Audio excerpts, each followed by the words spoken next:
രക്ഷപ്പെടുന്ന കാര്യം പറഞ്ഞപ്പോഴാണ് എല്ലാവരും പറയും ഇന്ന് രക്ഷപ്പെടും നാളെ രക്ഷപ്പെടും എന്നൊക്കെ പറയും. പെടൽ മാത്രമേ ഉണ്ടായിട്ടുള്ളൂ, രക്ഷയൊന്നും ഉണ്ടായിട്ടില്ല. Hello everyone, welcome back to തത്സമയം ശാലിനി. ഇന്നത്തെ വീഡിയോയിലേക്ക് എല്ലാ പ്രിയപ്പെട്ടവർക്കും സ്വാഗതം. അങ്ങനെ കുറച്ച് ദിവസം കൂടിയുള്ളൂ നമ്മുടെ കോമൺ എൻട്രിക്ക് വേണ്ടി ഓഡിഷൻ അപ്ലൈ ചെയ്യാനായിട്ട്. ഇപ്പോൾ ഇതാ പ്രൊമോയുടെ ഷൂട്ട് കഴിഞ്ഞിരിക്കുന്നു. ലാലേട്ട് നല്ല കിഡിലൻ ലുക്കിൽ ഒരു സോങ് പ്രൊമോ പോലെയൊക്കെ ഷൂട്ട് ചെയ്തിട്ടുണ്ടെന്നൊക്കെ അറിയാൻ കഴിയുന്നു. കൂടുതൽ അപ്ഡേറ്റ്സ് നമുക്ക് ഇനി കിട്ടാൻ പോകുന്നതേ ഉള്ളൂ.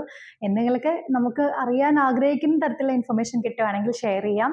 ജൂലൈ 10 വരെയാണ് കോമൺ ഓഡിഷനുള്ള എൻട്രി നിങ്ങൾക്ക് ഡേറ്റ് തന്നിട്ടുള്ളത്.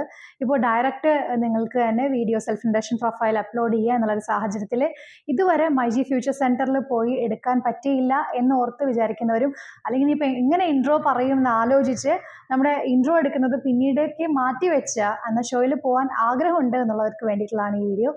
വളരെ സിമ്പിളായിട്ട് നിങ്ങൾ എന്താണെന്ന് തെളിയിക്കുന്ന ആ ഒരു വീഡിയോ, നിങ്ങൾ എങ്ങനെ പ്രസൻറ്റ് ചെയ്യുന്നു, നിങ്ങളുടെ സംസാരത്തിൽ മറ്റുള്ളവരോട് കമ്മ്യൂണിക്കേറ്റ് ചെയ്യാനുള്ള സ്കിൽ എന്താണ്, ഇതൊക്കെ സിമ്പിളായിട്ട് നോക്കാൻ വേണ്ടിയിട്ടാണ് ഓഡിഷൻ പാനൽ നിങ്ങളോടൊരു സെൽഫ് ഇൻട്രഡക്ഷൻ വീഡിയോ അപ്ലോഡ് ചെയ്യാൻ പറയുന്നത്. അതുപോലെ തന്നെ നിങ്ങൾക്ക് എന്തെങ്കിലും സ്പെഷ്യൽ കഴിവുകളുണ്ടെങ്കിൽ അതുകൂടി അതിൽ ഉൾപ്പെടുത്തി പറയാനുള്ളതാണ്. ബിഗ് ബോസിലേക്ക് പോകാൻ എന്തുകൊണ്ടാണ് നിങ്ങൾ യോഗ്യനാണെന്ന് വിശ്വസിക്കുന്നത് എന്ന് ഉൾപ്പെടുത്തിയിട്ട് വീഡിയോ ചെയ്യണമെന്നാണ് പറയുന്നത്. അതിനത്രയും ഇത്രയേ ഉള്ളൂ. നിങ്ങളുടെ സ്കില്ല് എന്തൊക്കെയാണ്, നിങ്ങൾക്ക് എന്തൊക്കെ ഷോയിലേക്ക് കൊടുക്കാൻ പറ്റും എന്നുള്ളത് വിശദീകരിക്കുന്ന സമയത്ത് ഏതൊക്കെ രീതിയിൽ നിങ്ങൾ സംസാരിക്കും, നിങ്ങളുടെ കേപ്പബിലിറ്റി എന്താണെന്നൊക്കെ അറിയാനായിട്ട് കഴിയും. അപ്പോൾ ഞാൻ പറയുന്നത് ആത്മാർത്ഥമായിട്ട് നിങ്ങൾ എന്താണെന്ന് പാനലിനെ അറിയിക്കുന്ന, ഇൻ്റർവ്യൂ പാനലിനെ അറിയിക്കുന്ന വീഡിയോ ആയിരിക്കും നിങ്ങൾ ചെയ്യേണ്ടത്. അതുപോലെ തന്നെ ഈ പറഞ്ഞ പോലെ കുറേ അഗ്രസീവ് ആയിക്കോളണമെന്നൊന്നുമില്ല. ഒരു ഓഡിഷനിൽ പാർട്ടിസിപ്പേറ്റ് ചെയ്യുമ്പോൾ മത്സരത്തിലേക്ക് സെലക്ട് ആവുന്നതിൽ പല രീതിയിലുള്ള മത്സരാർത്ഥികളുണ്ടായിരിക്കും. സീസൺ 4ന്റെ ക്യാപ്ഷനിലും പ്രൊമോയിലൊക്കെ ലാലേട്ടൻ പറയുമായിരുന്നു, വ്യത്യസ്തരായ മത്സരാർത്ഥികളാണ് ഈ സീസണിൽ പങ്കെടുക്കാൻ പോകുന്നതെന്ന്. അത് ഞാനും ഒരാളായിരുന്നു. പല ഡിഫറെൻറ്റ് ക്യാരക്ടേഴ്സുള്ള പല സ്റ്റൈൽസുള്ള ആളുകളായിരുന്നു അന്ന് മത്സരിച്ചിട്ടുണ്ടായിരുന്നത്.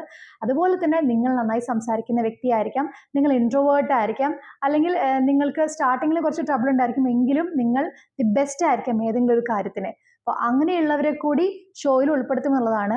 തീരെ കഴിവില്ലാത്ത ആൾക്കാരെന്ന് പറഞ്ഞ് മാറ്റി നിർത്തപ്പെടാനൊന്നുമില്ല. നമ്മളിലൊക്കെയും എന്തെങ്കിലുമൊക്കെ ഒരു കഴിവുണ്ട്. അപ്പം അതുകൊണ്ട് ധൈര്യമായിട്ട് നിങ്ങൾ ഓഡിഷൻ അറ്റൻഡ് ചെയ്യണം എന്ന് തന്നെയാണ് എനിക്ക് പറയാനുള്ളത്. ഈ തോറ്റ് പോയിക്കൊണ്ടിരിക്കുന്നവർക്കും അതുപോലെ തന്നെ തോൽക്കുന്നവർക്കും മുന്നോട്ട് വരാനുള്ള ഒരു അവസരം കിട്ടണമല്ലോ എന്നാണ് ഞാൻ പറയുന്നത്. നമ്മൾ ഏതെങ്കിലുമൊക്കെ സാഹചര്യത്തിൽ വീണുപോയവരാണ്, തോറ്റുപോയവരാണ് എങ്കിൽ അവർക്കും മുന്നോട്ട് വരാനുള്ള അവസരം കിട്ടണം. എല്ലാവരും ഒരേ രീതിയിൽ എല്ലാ രീതിയിലും പ്ലസ് ആയിട്ട് അല്ലെങ്കിൽ ഒന്നാമത് എത്തിക്കൊള്ളുന്നില്ല. ഇവിടെ കഴിവ് കുറവുള്ളവർക്കും പങ്കെടുക്കണമല്ലോ, കുറച്ച് കഴിവുള്ളവർക്കും പങ്കെടുക്കണം എന്നാണ് എനിക്ക് പറയാനുള്ളത്. ഒന്ന് മാത്രമേ ഉള്ളൂ, ബിഗ് ബോസ് ഓഡിഷനിൽ നിങ്ങൾക്ക് സെലക്ഷൻ കിട്ടിയ അവസരം കിട്ടുകയാണെങ്കിൽ ഗെയിം മനസ്സിലാക്കി പോവുക എന്നത് മാത്രമേ നിങ്ങൾ ശ്രദ്ധിക്കേണ്ടതുള്ളൂ. അപ്പോൾ അതിനുവേണ്ടി ഓഡിഷൻ അറ്റൻഡ് ചെയ്യാനുള്ള ഈ ചാൻസ് നിങ്ങൾ മിസ്സാക്കരുതെന്നാണ്. സിമ്പിളായിട്ട് നിങ്ങൾ എവിടെയാണ്, നിങ്ങളുടെ സ്ഥലം എവിടെയാണ്, നിങ്ങൾ എന്ത് ചെയ്യുന്നു, നിങ്ങളെ സ്വയം പേഴ്സണലി ഹൂ ആർ യു എന്ന് പരിചയപ്പെടുത്തുന്ന ഒരു സെൽഫ് ഇൻട്രഡക്ഷൻ വീഡിയോ നിങ്ങൾക്ക് അപ്ലോഡ് ചെയ്യാവുന്നതാണ്. ഇതിനു മുൻപ് എൻ്റെ സീസണിൽ ഓഡിഷൻ അറ്റൻഡ് ചെയ്യുന്ന സമയത്ത് ഞാൻ ഓഡിഷൻ പാനലിന് വേണ്ടി അയച്ചു കൊടുത്തിട്ടുള്ള ഒരു വീഡിയോ, അത് മുൻപ് എപ്പോഴും ഞാൻ അപ്ലോഡ് ചെയ്തിട്ടുണ്ട്. ഈ വീഡിയോയിൽ ഉൾപ്പെടുത്താൻ ശ്രമിക്കാം. അതല്ലെങ്കിൽ അടുത്ത വീഡിയോയിൽ നിങ്ങൾക്ക് കാണാൻ വേണ്ടിയിട്ട് ഞാൻ ഉൾപ്പെടുത്തുന്നുണ്ട്. യാതൊരു സഭാകമ്പവും വേണ്ട.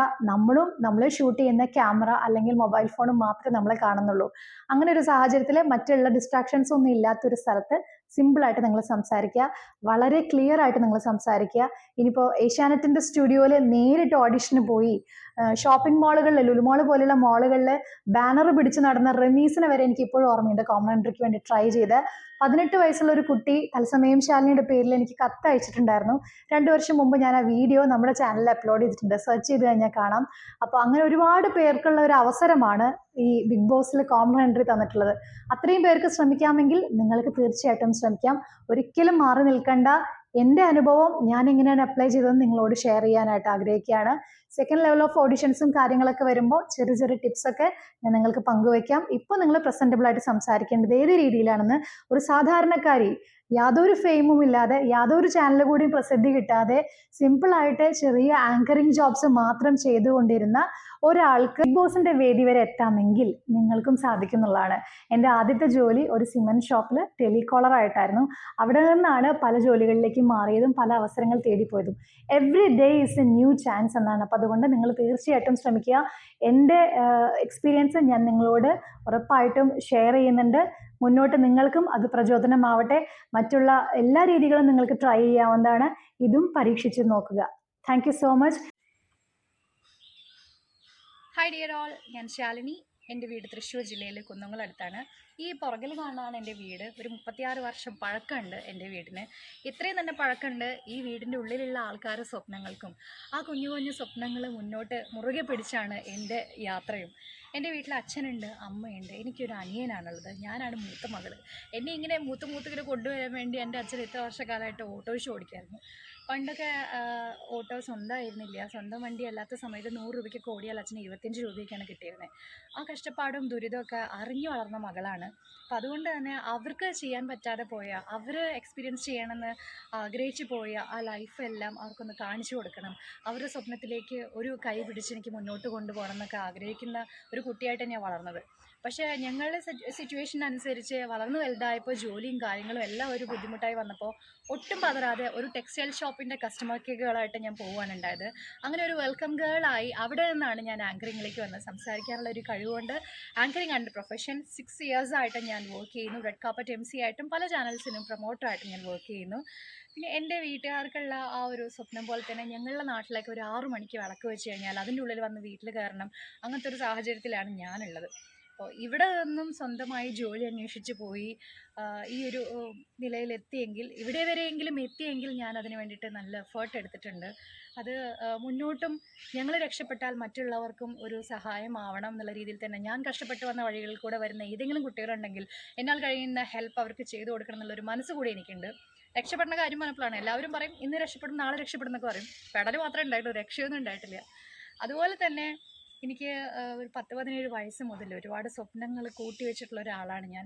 എൻ്റെ എല്ലാ സ്വപ്നങ്ങളും എൻ്റെ സാഹചര്യങ്ങൾക്ക് വേണ്ടി കുഴിച്ച് മൂടപ്പെടേണ്ടി വന്നിട്ടുള്ള ഒരു വ്യക്തി കൂടിയാണ് ഞാൻ. ഒക്കെ ഒന്ന് പൊടി തട്ടി എടുത്തു വയ്ക്കും ഇടയ്ക്കിടയ്ക്ക്. അപ്പോൾ അത് തുറന്നു വയ്ക്കാനുള്ള സമയമായെന്ന് തോന്നുന്നു. എൻ്റെ ജീവിതത്തിലേക്കുള്ള വെളിച്ചം വരാൻ പോവാണെന്ന് ഞാൻ വിശ്വസിക്കുകയാണ്. ആ സ്വപ്നങ്ങളിൽ കൂടെയൊക്കെ മുന്നോട്ട് പോകുമ്പോൾ നല്ല സൗഹൃദങ്ങളും നല്ല ബന്ധങ്ങൾക്കൊക്കെ വേണ്ടി ഞാൻ കാത്തിരിക്കുകയാണ്. This is me, Shalini Nair. ആദ്യമായിട്ട് നമ്മുടെ ചാനൽ കാണുന്ന പ്രിയപ്പെട്ടവരാണെങ്കിൽ തത്സമയം ശാലിനി ഒന്ന് സബ്സ്ക്രൈബ് ചെയ്ത് നിങ്ങളുടെ പ്രിയപ്പെട്ടവരിലേക്ക് ഷെയർ ചെയ്ത് ലൈക്ക് ചെയ്ത് നിങ്ങളുടെ കമൻസും കൂടി രേഖപ്പെടുത്താൻ റിക്വസ്റ്റ് ചെയ്യുന്നു. നമ്മുടെ സപ്പോർട്ടിംഗ് പാർട്ട്നേഴ്സിന് കൂടി താങ്ക്സ് അറിയിക്കുകയാണ്. Priya fabrics Palarivattom and offer store Metroplus 525 വൊക്കോ media link road Kaloor stadium. ഒരിക്കൽ കൂടി നിങ്ങളോട് ഹൃദയം നിറഞ്ഞ് നന്ദി അറിയിക്കുന്നു. നിങ്ങൾക്ക് എന്തെങ്കിലും കൂടുതൽ നിർദ്ദേശങ്ങളോ കമൻസോ ഉണ്ടെങ്കിൽ എൻ്റെ ഇൻസ്റ്റഗ്രാമിൽ VJ ശാലിനി എന്നുള്ള ഇൻസ്റ്റഗ്രാം അക്കൗണ്ടിലേക്ക് നിങ്ങൾക്ക് DM ചെയ്യാവുന്നതാണ്. നമുക്ക് സംസാരിക്കാം.